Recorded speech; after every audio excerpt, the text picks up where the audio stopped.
So നമ്മുടെ ഇവിടുത്തെ example ഞാൻ ഗോത്രൂ ചെയ്ത് ഞാൻ പറയുകയാണെങ്കിൽ ഇവിടെ P tag is A child of div എന്ന് പറയാം. ഓക്കെ, സോ അത് ഡയറക്റ്റ്ലി ചൈൽഡാണ്, ഡയറക്റ്റ്ലി 1 ലെവൽ ബിലോ ആണ്. ഓക്കെ, പക്ഷേ EM എന്ന് പറഞ്ഞാൽ നമ്മളോട് യൂസ് ചെയ്ത ഇവിടെ EM ഉണ്ട്, അത് ബേസിക്കലി ഇറ്റ്സ് നോട്ട് ഡിവിൻ്റെ ഡയറക്റ്റ് ചൈൽഡ് അല്ല.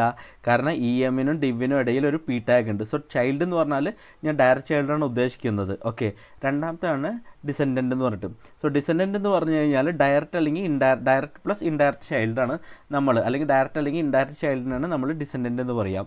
ഓക്കെ, സോ സെയിം എക്സാമ്പിളിൽ ബേസിക്കലി നമുക്ക് ചെക്ക് ചെയ്യുകയാണെങ്കിൽ പി ടാഗ് ബേസിക്കലി നമ്മുടെ പാരഗ്രാഫ് ടാഗ് ഡിവിൻ്റെ ഡിസെൻഡൻ്റ് ആണെന്ന് പറയാൻ പറ്റും. EM is also descendant of div. So നമ്മൾക്ക് പറയാൻ പറ്റും പി എന്ന് പറഞ്ഞാൽ ചൈൽഡ് പ്ലസ് ഡിസെൻഡൻ്റ് ആണ് വരുന്നത്. EM എന്ന് പറഞ്ഞാൽ ഡിസെൻഡൻ്റ് മാത്രമാണ്, ആക്ച്വലി ചൈൽഡ് വരില്ല. കാരണം ചൈൽഡ് പീൻ്റെ മാത്രമേ ഉള്ളൂ, ഇത് ഡിസെൻഡൻ്റ് ആണ് വരുന്നത്. ഓക്കെ, സോ EM ഡിസെൻഡൻറ്റിൽ മാത്രമാണ്